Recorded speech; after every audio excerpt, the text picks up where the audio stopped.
Hello and welcome into the latest episode of Pat's Latest. I'm your host, Mike Gambardella, and we'll jump into the latest NFL draft controversies, what's going around, the offseason training, participants for the New England Patriots, a former Hall of Famer for the Pats who's now with a hated rival, and one of your favorite NFL hosts seemingly on the outs. We'll start, of course, with Travis Hunter. A surprise for him, really, is it though? Because we don't know what this guy's position is. Travis Hunter is doing things that no other collegiate player has done, maybe since Charles Woodson, but to make that jump being a player on both sides of the ball, offense and defense, and now being able to say, I'm going to do that at the NFL level, that's unprecedented in this day and age. You'll hear people talk about Shohei Ohtani being able to hit and bat. Are we talking about the same caliber of player to be able to do that? Potentially, he's a young guy, and who the heck knows? But to be able to do that in football and baseball are two totally different things because it's such a physical demand to be on the offensive side of the ball, sprinting up and down the field hundreds of yards, and then staying on and doing the same thing, chasing around the likes of Justin Jefferson, CeeDee Lamb, and more. It's not fair to assume this guy's going to do both. So when it was announced that Travis Hunter is going to the NFL Combine as a cornerback, ears start to perk up a little bit. And what this really means is that Travis has to pick one or the other. You can't be both. So he will do all of the cornerback drills. Now, some of those are similar to wide receivers. And it is now being reported that Travis Hunter will also do the wide receiver drills. He's just going to the combine in the position group of a cornerback. Now, what does this mean for the Patriots? First off, there's a chance that at number 4 in this draft, Travis Hunter won't even be there. The scenario in which he would fall to 4, or if the Patriots decide they're going to trade up and go get him, but if they're going to stay at 4, for him to get there, the quarterbacks need to show out in the combine, and teams like the Cleveland Browns and the New York Giants, as well as the Tennessee Titans, who hold the number 1 overall pick, need to invest in the quarterback position. This is not out of the realm of possibility, but it is very well regarded that there are 2 top players in this draft. That's Abdul Carter, the defensive end from Penn State, and Travis Hunter, the athlete, we'll call him, from Colorado. Cam Ward, quarterback from Miami, and quarterback from Colorado, Shedeur Sanders, are the top 2 signal callers. So that's 4 players for the top 4 spots.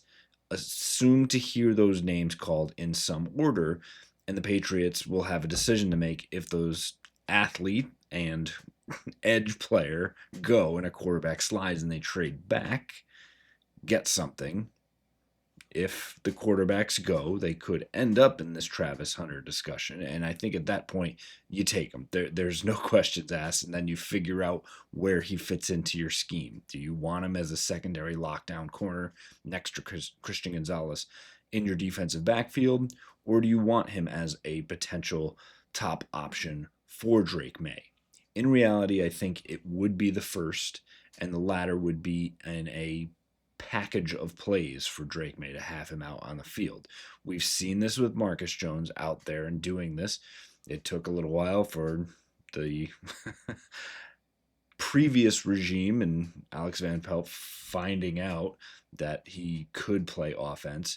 I think it would be a very much more verbose package where, you would see 2 to 3 times per drive, at least to start, that Travis Hunter would be out there. And I think this would go for just about any team that ends up drafting him, is get him out on the field, start him either as your nickel back or dependent upon if this is a team that has a greater need as your starting outside cornerback, and then letting him say, okay, here's where you're coming in on third downs to start, and let it kind of develop from there and see what actually comes from that situation.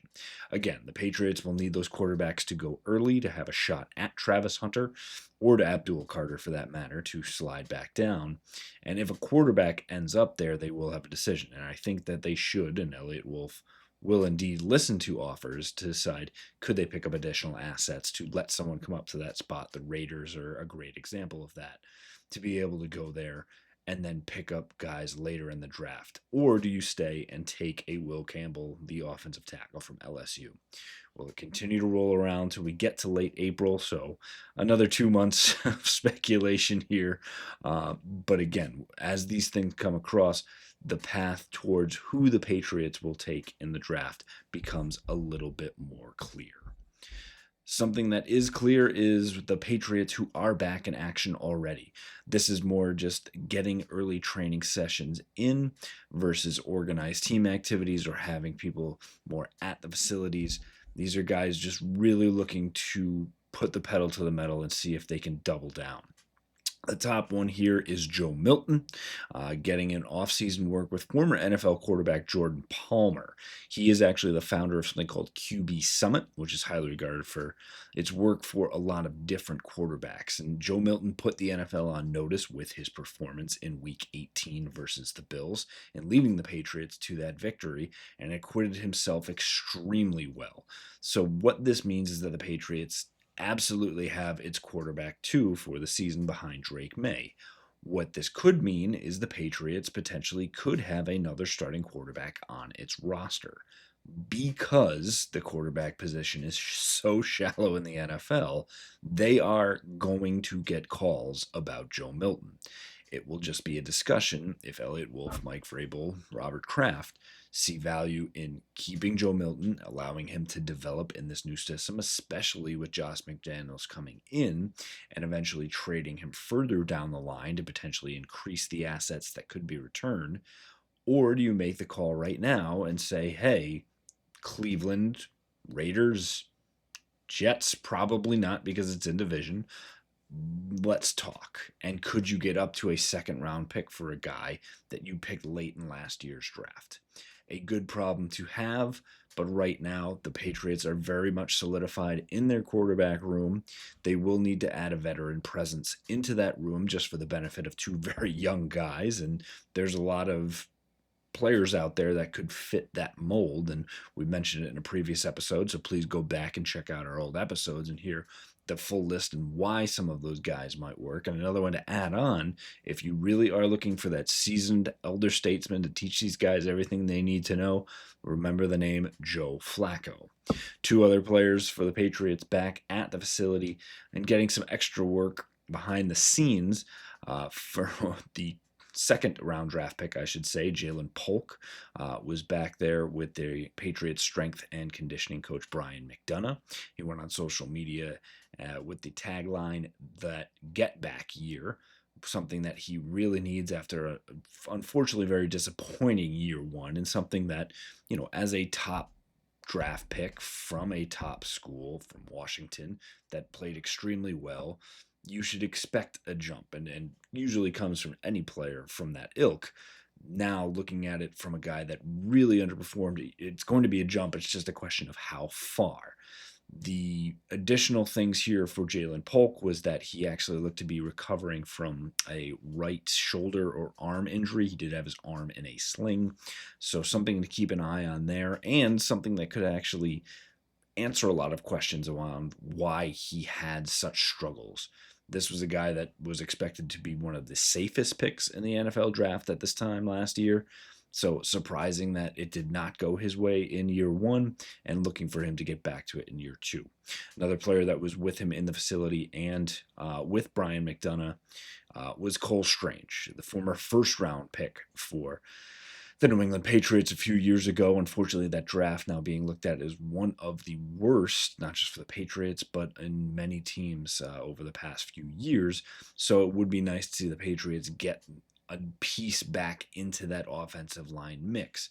Now, Cole Strange was drafted as a guard, was starting left guard, had those injuries and the injury problems that sidelined him for so long, and when he came back, actually made his first ever start at center at the end of last year, and actually, for a guy who never played the position, seemed to play pretty well. Does that mean he is going to slide back to guard? Will he be the definite backup to David Andrews this season? That would seem to be a good spot for him to be, and that swing guard versatility with somebody flexible nature right there as well. But don't expect, unfortunately, too much from Cole Strange because this whole line, especially with Doug Marrone, the former Jaguars head coach, former Bills coach, coming in to run the offensive line, all bets are off. And that is a good thing for a team that unfortunately had one of the worst lines in its performance in quite some time. So, good changes that can be good for the Patriots, but good to see some players at the facility already and getting a lot of work in around the Patriots facilities and around the Patriots Hall of Fame. So a good transition there for the Hall of Fame and guys who are in there. And surprising to say that a Patriots Hall of Famer, former Super Bowl winner, will be going to a heated rival. Yes, to the Giants staff. And that is actually former wide receiver Troy Brown. Troy heading over to the Meadowlands to join Brian Daboll's staff. Not overly surprising to hear this because we forget because it was so long ago, but Brian Daboll was a wide receivers coach for the Patriots many moons ago at this point. But Troy Brown is actually heading to the Giants where he'll serve as an offensive assistant to the NFL's Minority Coaching Fellowship. So an opportunity for Troy Brown to get into the coaching ranks. Again, the questions might be asked of why wouldn't he necessarily just go right with the Patriots? Again, Mike Vrabel bringing in his staff and wanting to make sure that he's got the guys that he can immediately lean on because he needs to get so many things up to speed so quickly. So a lot of those positions already really kind of fleshed out here already. And not to say that it would happen, but this is Mike Vrabel's show. This is a guy that, won Super Bowls as well and doesn't need to share that spotlight or have older regimes come in and have their say in what he wants to do. Again, not that it would affect what Mike wants at all, but something to be at least thought about here as well. Mike already did actually go so far to say that every former Patriot is welcome back. He wants them part of the culture, part of the program. And again, it leads with those spots and kind of new culture building and where the importance of staff and coaches fall, why Troy maybe wasn't at the top of the list. Either way, great to see him in the league now, finding his way as a coach. Maybe could have been a better team. We'll leave it at that. But congratulations either way to Troy Brown. We'll finish up here today with a shocker out of the NFL. As anyone who sits there and watches Red Zone for 7 straight hours of formerly commercial-free football. Yes, commercials have been added to Red Zone. Thanks. But the same way that a lot of changes happen for that, it seems to be the same for Scott Hanson now on the outs for Red Zone, and it will be some large shoes to fill and a different show entirely to not have him leading the charge.